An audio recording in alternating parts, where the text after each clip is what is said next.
Hola mi gente, welcome to La Vida es una podcast, a space where we have authentic and honest conversations about life experiences. We are your hosts, Dante. Anitzel. Muchas gracias por acompañarnos en este día. Today we'll be talking about our relationship with money and how it has evolved over time. So I've been wanting to talk about this topic because I have been recently very interested in learning more about the psychology of money and how our money habits have been influenced by our childhood experiences and also in general our money experiences as we've grown up. And so I'm really interested in learning more about my relationship and behavior when it comes to spending and money. I have to say it's definitely changed over the years. I know you and I have been reflecting a lot over these past years since we started working, not only about our spending habits, but also our experiences and our parents' experiences with money. Yeah, money, I think it's a universal topic that impacts all of us. It has the ability to make us happy, to feel safe and stable. It also can create a lot of stress, anxiety, right? And so today we do want to share a bit more about our own experiences and reflections on how money has shaped our life and how we have come to understand the value of money. So we're going to start off from the very beginning. We're going to talk a little bit about our childhood experiences and what we remember our relationship with money being back then. I remember just money being a daily topic of conversation. And not in a positive way, not like there was an abundance of it. It was always a conversation of whether we had enough just for like everyday things like rent, like groceries for the week. Budgeting was such a huge part of my parents' life. Ever since I could remember, I don't think when I was a kid, money was a positive conversation. It was just constant worries of not having enough. I guess in regards to knowing the value of money, I just knew that you had to work really, really hard to get money.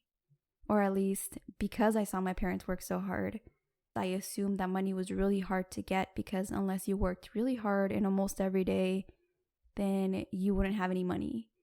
And I think that's how my relationship started with money, like not having money was like the first experience and how I got introduced to that concept. Yeah, no, I hear you, Itzel, and it sounds like maybe at an early age you developed the scarcity mindset, which is a concept around always feeling the need to save every penny that you have and also being fearful of any unexpected expenses.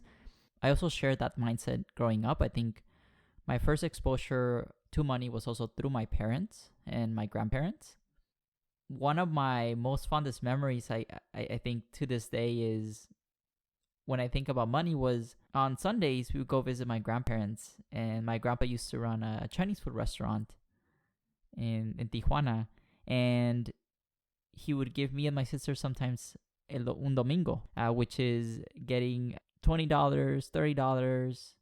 That's one of the first, I think, exposures I had to money. And all I knew when I was a little kid is that I could use that money to buy candy or buy a toy or a game that I really wanted. And I remember my mom would say, hey, if you give me the money, I'll save it for you. And whenever you need it, you just let me know. So whenever my grandpa would give us nuestro domingo or on our birthdays, I would kind of give it to my mom and then she would, in my mind, back then I had no idea what a checking or bank account was. But I just knew that my mom was storing it for me and saving it. And it was like my piggy bank, right? My savings account when I was a kid. But that's kind of the first memory that comes to mind today when I think about money. Like we mentioned, right? Money can bring a lot of stress, especially when there's people are struggling, right? It can weigh very heavily on us. For you mentioned it was a topic of daily discussion in your family. I think for me, my parents, for the most part, kept finances to themselves. So I wouldn't get as exposed to kind of maybe the struggles that they were going through or how they were managing their finances as much. I do remember, though, having that scarcity mindset when we would go eat out at restaurants. Even when I was maybe early in my teens, I would still try to get the kids meal because you would always either get a free drink, and it was always cheaper, and the food was still really good, right? Like going to Olive Garden and you get a pasta and like lemonade and the breadsticks, and it was the kids meal, but it was still filling. Or the pizza was still pretty yummy, right? I just thought that was a really good combo or deal, right? Like being a kid and you get like reduced prices versus when I would compare it to like a regular size meal, it was like half the price. So maybe that's when, I started understanding maybe how the way discounts work. But I think it was my scarcity mindset at play. Like you wanted to get the most bang for your buck. Exactly. I think that's where maybe I initially started to budget when I was a kid by finding good deals on kids' meals. That's so cute and so sad. But my parents loved it because, like, for them, it meant that they would pay less, and I was still happy for my meal. So it was, I guess, a win-win situation for them and for me. That's so thoughtful of you, though. And it's so funny that you say that your parents didn't talk about this at home. I don't know that my parents spoke to us directly about it, but they would talk to each other. And kids, they listen to everything. Like we pretend we're sleeping, but we're actually listening and awake. They wouldn't tell me that we're struggling, but I could see it and I could hear it. And I became really aware at a very early age. You were saying that you didn't spend your domingos. You would just save him. I think sometimes maybe I did if I was buying a game or a soccer ball. I would spend it on that. But for the most part, I remember my mom said, hey, as long as you give it to me, we'll save it. And I just knew that the more money I gave her, I could buy a bigger prize. Kind of like when you go to the arcade and you keep playing games and winning tickets. The more tickets you have, the bigger the prize you can get. So maybe that was the mentality I had at that time. And yeah, I mean, and I think back then there was nothing that really, like we talked about it, right? We still did not understand the value of money. I think maybe during Christmas, right? Me and my sisters, my mom would tell us, hey, get the newspapers, or sometimes they would send us, like you in your house, you would get little booklets. And this is maybe the 90s, early 2000s, so maybe some folks can relate. But we used to cut from, kind of like magazines. We would cut games or things that we wanted and create a little letter for Santa Claus. Maybe that's where we started seeing the value, the price of things. So I just knew that if I wanted something like a video game, like it would be more expensive than a soccer ball. But yeah, I mean, to me as a kid, I was very happy just getting, $1, $2 to go to the 7-Eleven. In Mexico was called the Oxxos. You would go there and get chips and soda or a little chocolate milk, and that was happy. I love doing that. Or buying my little orange juice, my Tampico. That made me so happy. So even if it was back then $1 or like 10 pesos, 20 pesos, which is like 50 cents, right? That made me happy because I could use it to go to the store and buy something that I wanted. That's so funny, though. Like, you were such a responsible little kid that you didn't want to spend your money. I think I started realizing the value of money when I started going to college. During my first year of college, I had to buy detergent.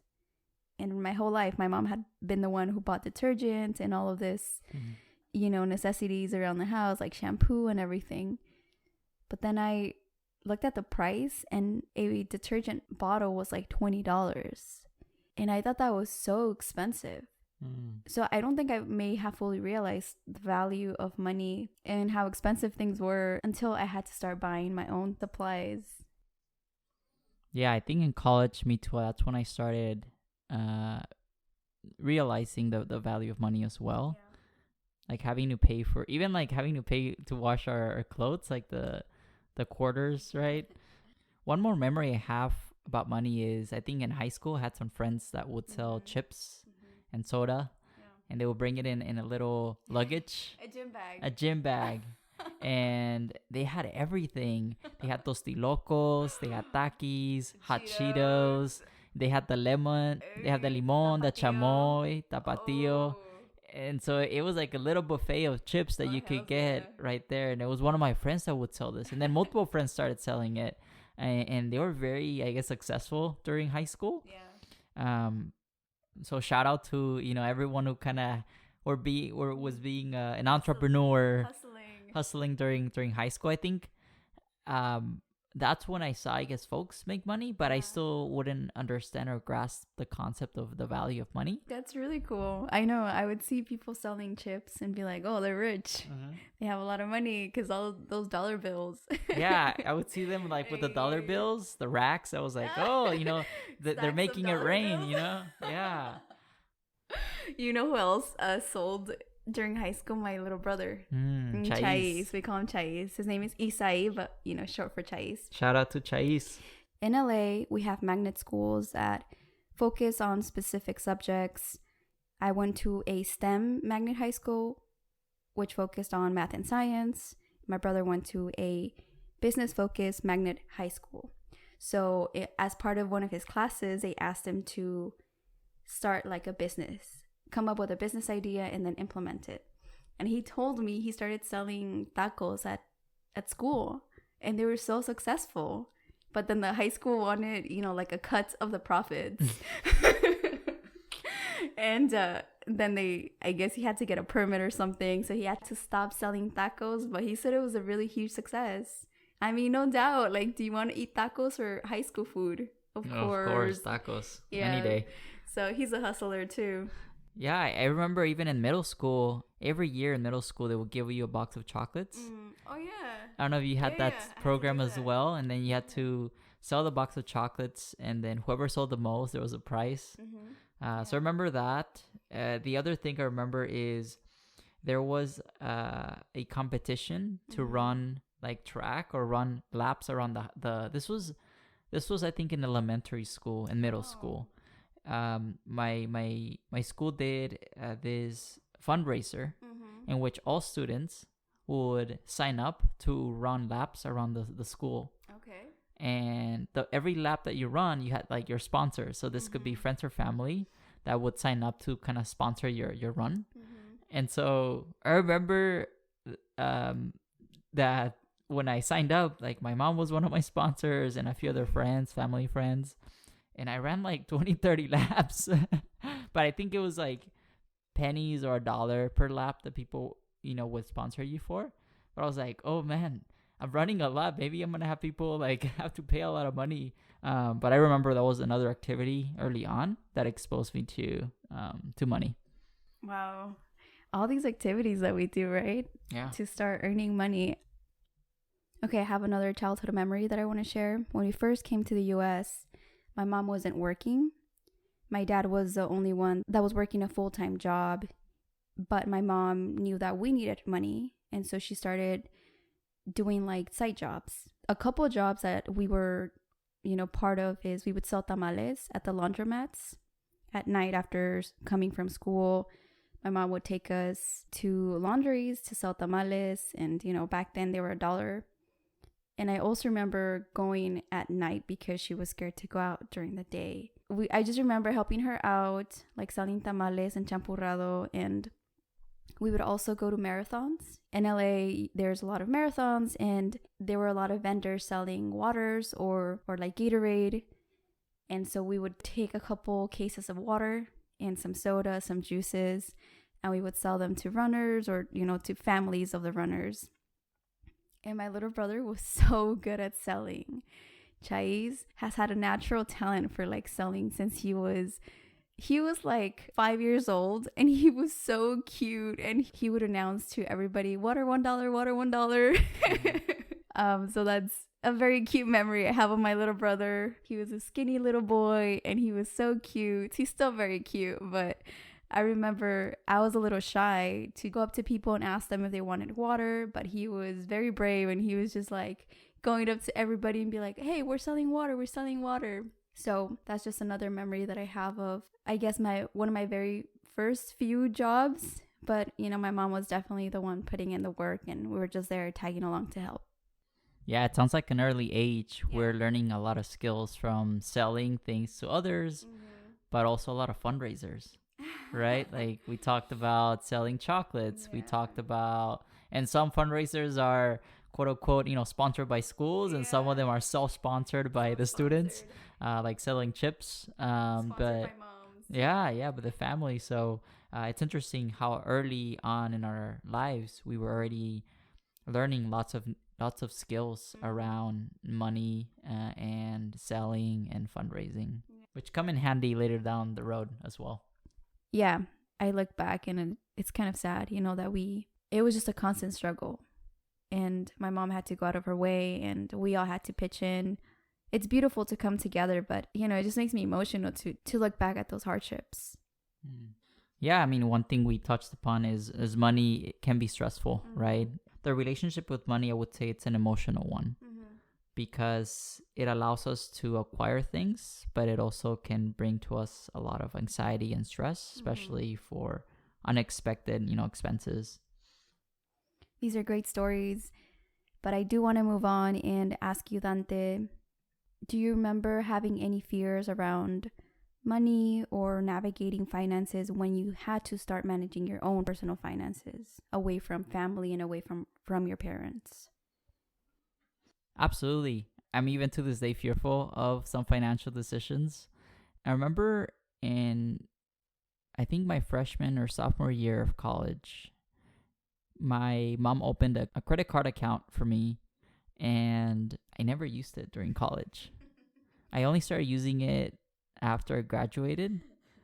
There is this mental barrier, I guess, of using a credit card that even I remember my parents were anxious to use their credit card. I think my mom was more comfortable. My dad to this day struggles with like using his credit card.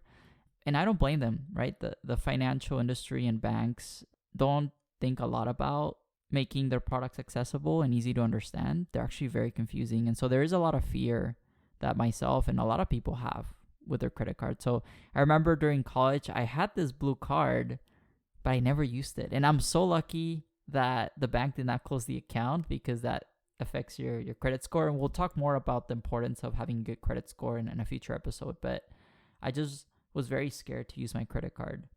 It was only, I think, after talking to a few coworkers and friends who were very comfortable using their credit card that I started to feel more comfortable. And then really understanding the points that you get back, the cash back and the perks of credit cards. That's when I was like, okay, I need to make my credit card the card that I use all the time for all my purchases because I get some money back, right? And only until this year, this shows you how anxious we are with credit cards. We started using our credit card points to book travel because it's kind of like discounted prices as well. But I know friends who have been using their points to travel for free or to get a really nice vacation. And so, yeah, I think, my relationship with credit cards, is something that I'm still working on and something that in the past gave me lots of fear. I think today I'm more comfortable. How about you, Itzel? That's a great example and something I definitely resonated with. My parents have always been very scared of debt. I remember my mom telling me, like, never ask anybody for money. And loans are, asking the banks for money or just asking anyone for money because she would say, if you don't have the money, then don't buy it. And when I got introduced to credit card, it was through my mom. And so she was very fearful around debt. And so I became very, very fearful around debt. I didn't open up a credit card until my junior year of college. But it was only because I had friends who had credit cards. And they had been using it since like their high school senior year. And I felt so behind. One of my friends said, oh yeah, my parents have multiple credit cards. My dad opened a credit card for me when I was starting freshman high school. And he taught me how to use it throughout high school. He would say, yeah, I have a great credit score. And I believe he was like a sophomore. And I hadn't even opened a credit card account. So I felt really behind. And also, it's really hard not to compare ourselves when it comes to these financial decisions and where we're at in life. But I also wished that somebody would have taught me and made me more comfortable with financial tools like his parents had done for him. And, you know, my friend was very kind about telling me, like, you know, don't be so scared. Like, it's pretty easy. You just have to make sure you pay on time and pay the full amount every month. So my comfortability came from meeting people at Berkeley and hearing their experience and knowing that it wasn't so scary and that it was super, super important to have a credit score to be able to live in the United States.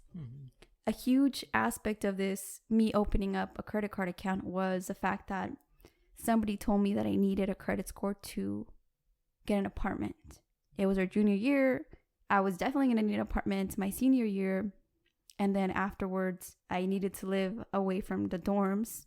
So I think that was maybe the push that I needed for me to open up a credit card account. And okay, almost done, I promise. So I opened up a credit card account with Bank of America because my mom had opened up a checkings account for me when I was, I believe, 14. She opened it, and over that year, she started adding some money into my checkings account. And this is one of the things that I applaud my mom so much for doing for me and my brothers, which I think it's so thoughtful and so sweet. She kind of prepared us or set us up for success by giving us $1,000 in savings for each one of my siblings and I. So we each got $1,000, and over, you know, high school years, she said you could keep it in your savings or you can choose to spend it however you want. And I was so afraid of misusing my money that I just kept it in savings because I knew that I was going to need it when I went to college. My brothers obviously spent it. They wanted some fun things, some video games, but we all like have different relationships with money. And going back to the credit card, I opened up a credit card account with Bank of America, but I didn't use it for a whole year because I was so scared of using it. And they ended up closing my account. And literally like 2 months after they closed the account, I was feeling more comfortable with using it. And when I went to use it, it wasn't working. So I had to call the bank and they told me, oh, we closed it for you because you didn't use it for a whole year.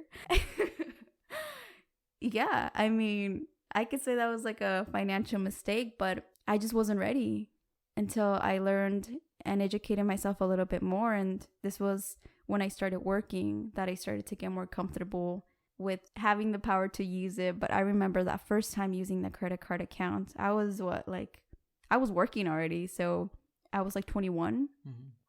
It was so scary. And I can understand the fear around debt and credit cards. And I know you feel that too. So yeah, that's my story. Yeah, thank you so much for sharing. I think that really resonated with me. I did also want to share and give a shout out to my mom. I think she learned how to navigate finances really well, and maybe she learned it from my grandpa. But she has set me and my sisters up for success, and I also applaud her for that. It makes our job a lot easier. But I think she has been a good example as to how to manage debt, being maybe the first one in her family to figure out a lot of things. And so that has she has done so much for me and my sisters, you know, opening up our first credit cards, helping us understand sometimes loans and stuff like that. But going back to things that made us, you know, scared about finances, one thing that I wanted to add was investing. So I remember in college, I had a few friends who said, hey, you know, I started investing. I invested in Amazon, and they were investing lots of money in the stock market. And I just didn't know much about the stock market. I didn't know how it worked.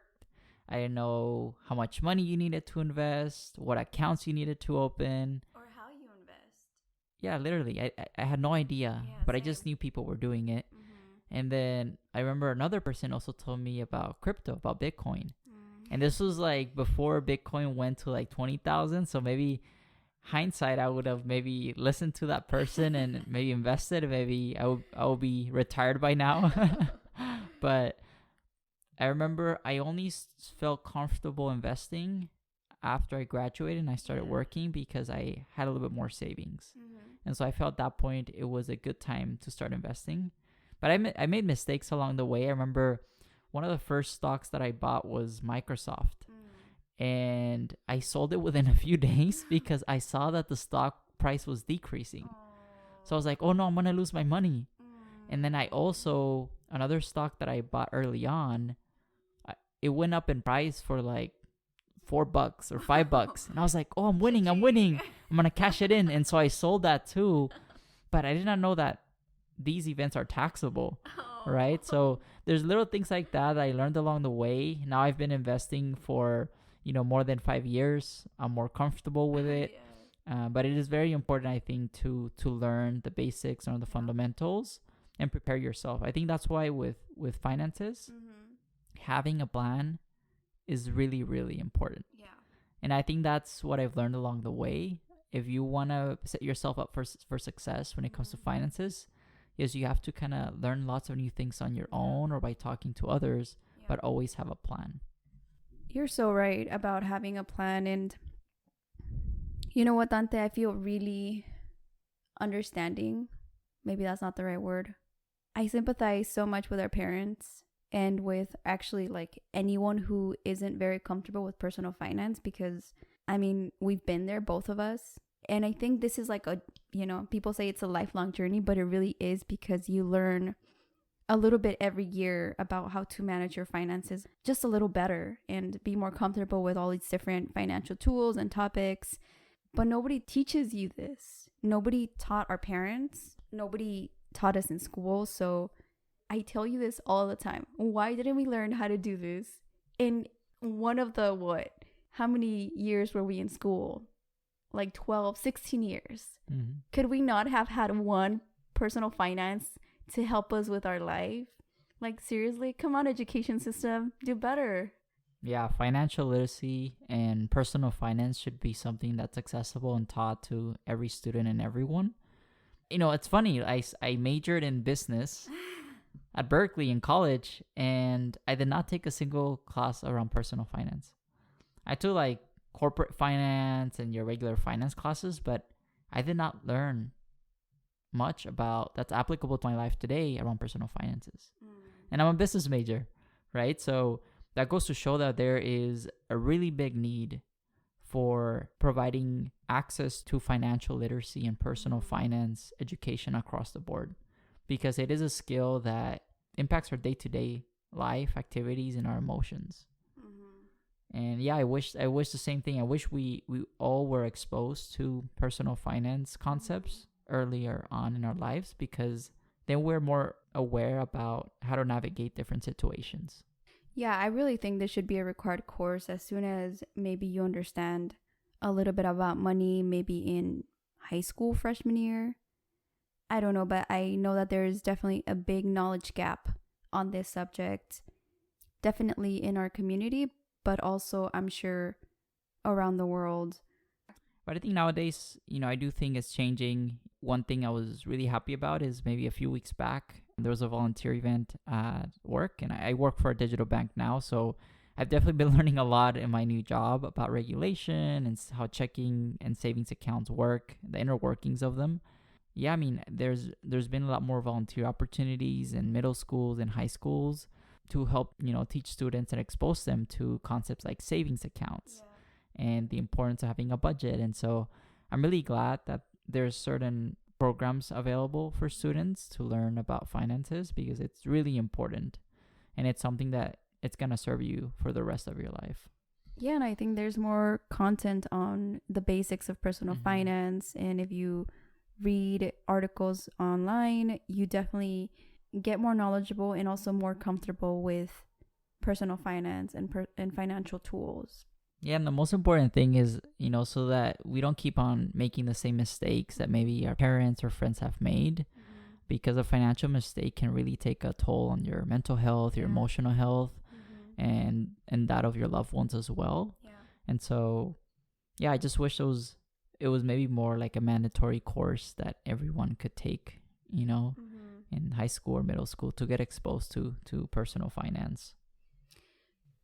I know you mentioned that we've learned about personal finance over the years by talking to people and coworkers.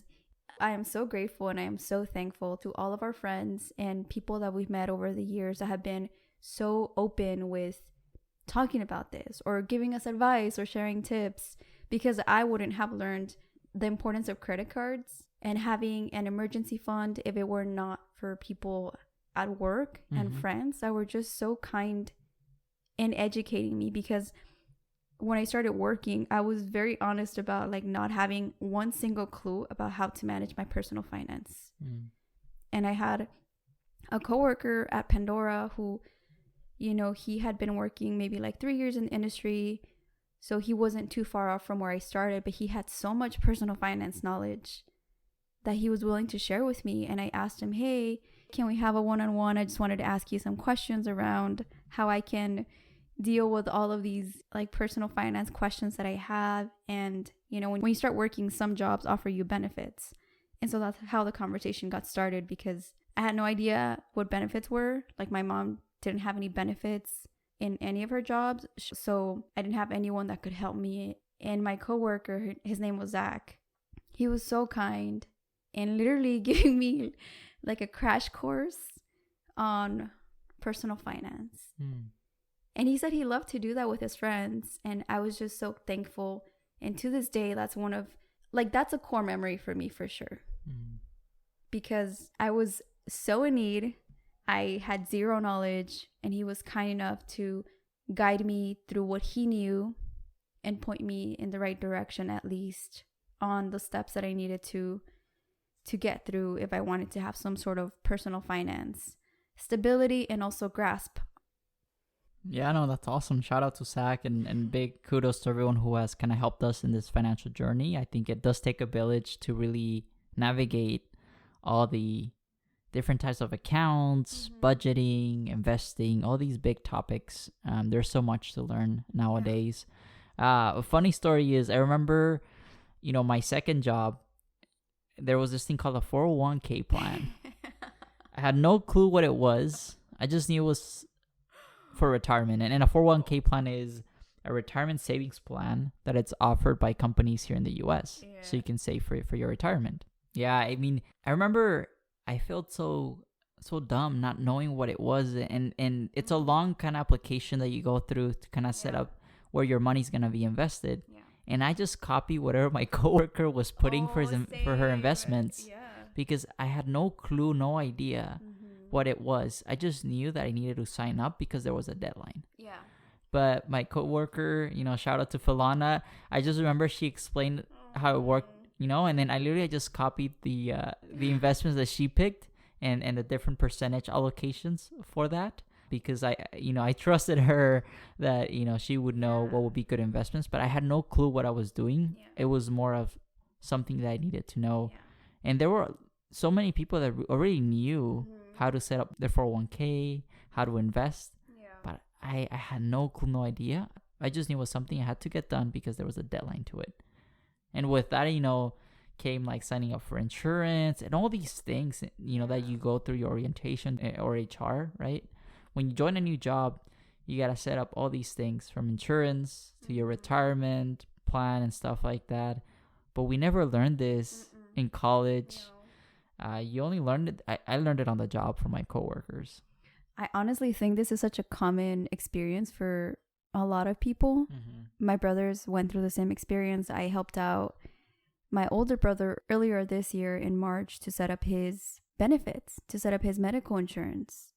And this is why both Dante and I are so willing to share this information, because when we struggled, there were so many people, so many kind, thoughtful, and I don't even know how to say like thank you, because we were like, I was desperate. Like, I had no idea what I was doing. It's like in those moments when you need the most help that the people that are there for you make such a huge difference. And I'm so grateful. There were so many great people that helped me understand like these concepts. A couple of my coworkers, like Tom, Hannah, like they became friends, and they were so helpful in answering my questions and being so willing to be patient with me. And I kind of want to go back and like hug our younger selves and hug everyone who's going through this process, because it's so frustrating. Learning all of this is so much. It's so overwhelming. It's so frustrating, stressful when it seems like everybody else has already figured it out, or everybody else is way more prepared and has had this knowledge for years. Mm-hmm.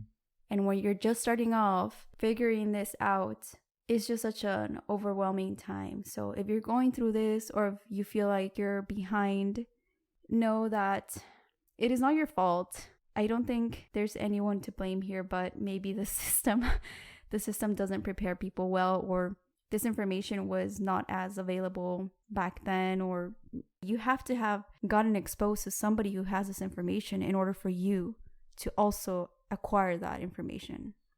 Yeah, and the system is designed to work that way, right? So the way banks work is it sometimes does feel like they're preying on people, right? And sometimes these account agreements, legal agreements, we just agree, right? But we don't read through them. APRs and APYs, like interest, is also a hard concept to grasp and understand. And so what a lot of banks do is, by not making their products easy to understand, they're able to take advantage of people, right? And that's why lots of banks, charge really high interest rates for their credit cards, for their loans, and that's how they're making money, by lending money to other people who really need it. But it's like this cycle, right, where you're borrowing money at a really high rate and you don't have enough money to pay it. That's how banks are making money. Yeah, I think that's how the system is designed to work for the banks, but it's unfair, right? It's taking advantage of people, and it's putting them in a really tough spot. Yeah. I don't think like some of these financial products are even putting people in a worse situation than they were in, right? Going back to planning, I think that's why it's really important to kind of do your research, to read everything that you get from banks, and not only think short term when you take a loan or do something in regards to finances, but also have a perspective long term, how it can affect you, how it can impact your life, so that you make the right decision for your future. I hope, and I've definitely seen this a lot more, we're moving towards a future where we normalize these conversations a little bit more and share tips and tricks with everybody and each other, because I think the more we know, the more we can share with folks, our friends or family, and the more empowered and educated everyone will be and better off in managing their money.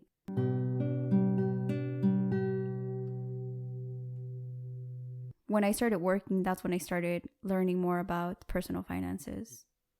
Yeah, no, I think same for me. When I started getting my first paycheck and budgeting, and then also doing research on how much other folks were making in a similar role in the same area, and seeing that I was underpaid, that's when I really started to do more research and understand more about personal finance, more about negotiation. The importance of getting paid your value. Exactly. And I think these are really important topics and things, and we'll definitely, I think this is the tip of the iceberg. We're gonna dive deeper in future episodes on important fundamentals of finances, because we want to also help you navigate this journey of life. It's not easy, but we want to help you, and we want to share what we've learned along the way, so that it's maybe a less stressful experience for you than it was for us and other people. Yes, of course. So let's try to wrap up this conversation by talking about our current relationship with money. Over this past year, I've been analyzing a lot the emotions that come up when I think about money, when I spend money, whenever we have to do something related to finances. I think I'm still struggling with a lot of anxiety and trauma. And I've listened to other money podcasts, and they've mentioned like money trauma. An example of money trauma would be how your parents responded when they opened bills, when they knew that they had to pay rent. How did your parents respond? And those responses influence your adult behavior with bills or money. I've definitely had an anxious relationship with money ever since I can remember. This past year, I've been working on getting better about that. I feel like my default is scarcity mindset. I think one of the reasons why I'm definitely more cautious in how I spend my money than maybe my brothers are. I am very strict with how I spent my money. I was definitely more strict when I started working, I wouldn't spend my money on wants as much. It was mostly, do I need this? If I don't need this, then I'm not going to spend money on it. And I think a big part of why I did that is I didn't want to repeat my childhood experience. I never wanted to be stressed about not having enough money. And so whatever money I did earn, even when I was working in college, I would just save it because I knew that at some point I would have to use it to pay rent, to pay bills, to pay unexpected expenses that, just life hits you with. But to this day, I still have a lot of anxiety around spending. That's something that I'm definitely working on. Not feeling like it's like a waste of my money when I buy something that I really want. Like buying a pair of earrings that I don't necessarily need, but I want, sometimes feels like a waste of money. And I know that I just need to reframe that experience in my mindset so that I develop this abundant mindset and not continue to be stuck in this belief that there's not enough. And that's definitely something that I'm still working on. I think it's gotten better over the years, but it's not fully gone, and I don't know that it'll ever be fully gone, but that is currently what I'm dealing with. Yeah, no, that really resonated with me. I think the anxiety for me is still there. I do still have some scarcity mindset when I make financial decisions today, but it definitely has gotten a lot better. I'm definitely a lot more comfortable now using my credit card. I have opened, my first savings account. I have a few now. I start investing more often. So I'm definitely a lot more comfortable with finances and also talking about it with friends and family. I think that's something I want to continue doing more. Money for me has been a teacher. I think I've made a lot of mistakes along the way or things that I would do differently. And I don't want folks to make those same mistakes that I did, right? So I will always be on a journey to learn more about finances and improving. And I hope to also be able to continue sharing with others what I've learned along the way. I recently heard a quote by Jack Harlow on the topic of money, which was, he said, "The great thing about having money is not having to think about money." And I thought that was so true, because when you're struggling with money or when you don't have a lot of money, you're constantly thinking about how you're going to get it, where it's coming from, and just all the repercussions of not having enough. But over the years, when you start building up your savings, your emergency funds, that gives you more security and more headspace to not think about money, because you know that you have, your savings to back you up if there is ever an emergency. So I thought that was a very well said quote, and so true. Yeah, so I think that quote puts it pretty well. I think for me, when I was getting my first paycheck or when I was swiping my credit card for the first time, there was a lot of questions and anxiety that I would ask myself, like, do I really need this? How many times am I going to use it, right? Things to kind of stop me or prevent me from buying this thing. Like I would regret, purchasing a lot of things, right? Unless I really needed it. Yeah. I think that definitely, that feeling is something that I don't experience too often nowadays. And it feels good. I feel like a difference now. But I think it's really important. I think what has helped was, planning and then also budgeting.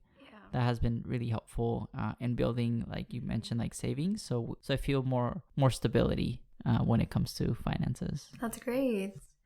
Yay progress. There's definitely been an evolution for me as well, from where I started to where we're at right now. Like I said, it's an ongoing journey. So over time, I think we'll get to a better place, to a point where we can manage our emotions and thoughts around money. To wrap this up, I just want to say, if you resonated with any of our experiences or emotions that we shared today, and if you're still going through this journey, we send you so much love. We hope that you're patient with yourself, because this is definitely a slow climb. At least it was for us. And it can be very overwhelming, but know that the more you learn, the more comfortable that you will feel with your personal finances and with the topic of money in general. So I hope that you can show yourself some love and be patient, and know that we we're there with you. We're all on the same boat and you're not alone. Yeah, one thing I really wanted to highlight is I think now I feel greater sense of control with finances. Yeah, that's true. Before I didn't have that control.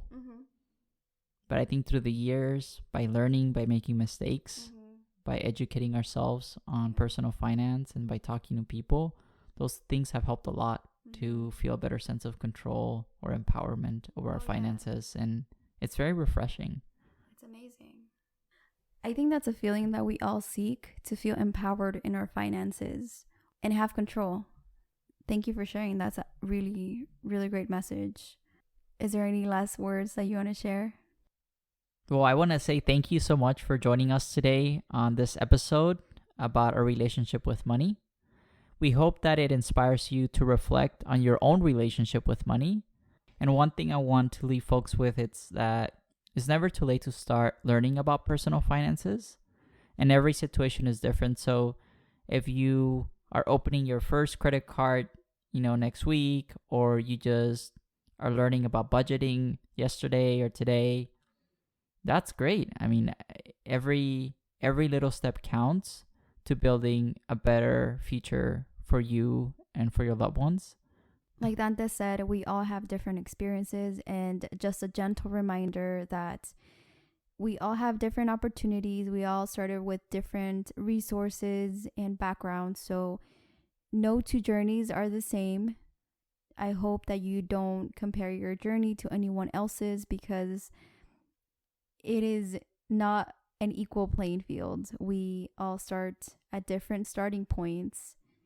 And although it is so easy to compare your journey to everyone else, be gentle and know that your journey is so valid and so precious. And wherever you are in this personal finance journey, you're where you're supposed to be. And there's a lot of resources that you have access to nowadays. And we just hope that you have a great time learning and taking control of your finances. Thank you so much for tuning in today. We would love to hear from you what your relationship has been with money. So make sure to drop down a comment and let us know also on social media what are your thoughts on money. We would love to hear that. Stay tuned as we will be talking about the fundamentals of personal finance in future episodes. To wrap this up, if you like this episode, don't forget to follow us wherever you listen to podcasts so you don't miss out on new episodes. If you have a few minutes, we would really appreciate it if you left us a review, as this will help us reach more people. You can follow us on Instagram or TikTok at La Vida es una Pod. And thank you so much once again for tuning in. We'll see you in our next episode. Thank you so much for tuning in, mi gente. Los queremos mucho. Les mandamos muchos abrazos. Take care, and we'll see you on the next one. Bye-bye.